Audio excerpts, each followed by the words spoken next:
जिलाधिकारी कार्यालय के सामने डॉक्टर संजय गौड़ इस समय मौजूद हैं। चूंकि लखनऊ में आप देखते होंगे भारतीय जनता पार्टी कार्यालय में अनुसूचित जाति के प्रदेश अध्यक्ष हैं आप। इस समय अपने गृह जनपद बलिया में हैं, तो आज जिलाधिकारी कार्यालय के सामने आना पड़ा, क्या वजह है? भारतीय जनता पार्टी जनजाति मोर्चे के मैं प्रदेश अध्यक्ष होने के नाते अपने जनजाति समाज में गौड़ खरवार जो आते हैं, बलिया जनपद में आया हूं और यहाँ पे गौड़ खरवारों का जाति प्रमाण पत्र नहीं जारी होने के कारण से हमको अविलंब डीएम साहब से मिलना पड़ा, अपने जनजाति मोर्चे के समस्त पदाधिकारी और सामाजिक संगठनों के पदाधिकारियों के साथ। एक सवाल ये है कि पुलिस भर्ती में आपके समाज के कुछ लोग शामिल होना चाहते हैं, लेकिन प्रमाण पत्र न मिलने के कारण वो वंचित होने के करार पर हैं। अभी हमारी जिलाधिकारी महोदय से वार्ता हुई है। उन्होंने कहा है कि जितने आवेदन सर्टिफिकेट के लिए हुए हैं, सारे आवेदन सुचारू रूप से जारी हो जाएंगे और आवेदन करेंगे लड़के पुलिस भर्ती में। जिन लड़कों का सर्टिफिकेट की वजह से रुक रहा होगा, ऐसा नहीं होगा, क्योंकि जितने आवेदन किए हैं उनका सर्टिफिकेट जारी हो जाएगा। ये आप तो अभी मेरे सामने समस्त तहसीलदारों से एक एक करके वार्ता किए हैं और कहे हैं कि 2 दिन में सारे लोगों का प्रमाण पत्र जारी करो। अच्छा, एक बात ये आ रही है कि बलिया जिले का रसड़ा तहसील है, जो जानकारी मुझे प्राप्त हुई है कि रसड़ा तहसील में आपकी जात के प्रमाण पत्र बन रहे हैं, लेकिन बलिया नगर में नहीं बन रहा है, तो इसको लेकर क्या कहते हैं आप?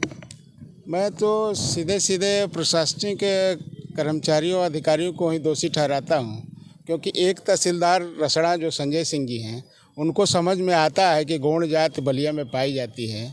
वो निरंतर अपने हाथों द्वारा सर्टिफिकेट जारी करने का काम किए हैं और आज भी निरंतर कर रहे हैं। लेकिन अन्य तहसीलों में जैसे बहरिया हुआ, बास्टी हुआ, सिकंदरपुर हुआ, बेलथरा रोड हुआ, ऐसे जगहों पे तहसीलदार अपने मनमानी कर रहे हैं। वो चाहते नहीं हैं कि हमें इनका सर्टिफिकेट जारी करना पड़े और उलूल जुलूल बातें करते हैं कि हम फंसने के डर से ऐसा कर रहे हैं।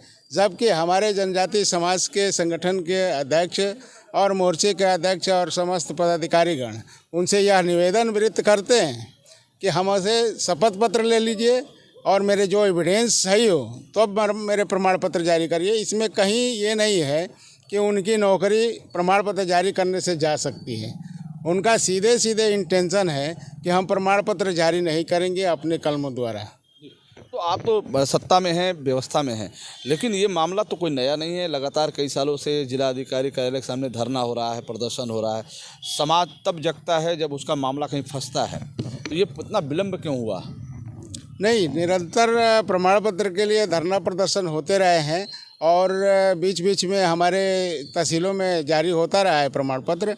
लेकिन इस समय जो पुलिस की भर्ती आई है, इस समय ये लोग रोके हुए हैं। ये ठीक बात नहीं है। इन लोगों पर कार्रवाई होनी चाहिए। जो तहसीलदार और लेखपाल लोग हमारे जनजाति के समाज के लोगों के साथ उत्पीड़न कर रहे हैं कि हम उनको सर्टिफिकेट नहीं देंगे, तो उन पर जिलाधिकारी महोदय से वार्ता हुई है कि उन पर कार्रवाई होनी चाहिए। यदि नहीं देते हैं तो यदि उसका गलत सर्टिफिकेट अगर गलत एविडेंस लगा के जारी कर रहा है तो उसका प्रमाण पत्र खारिज कर दीजिए।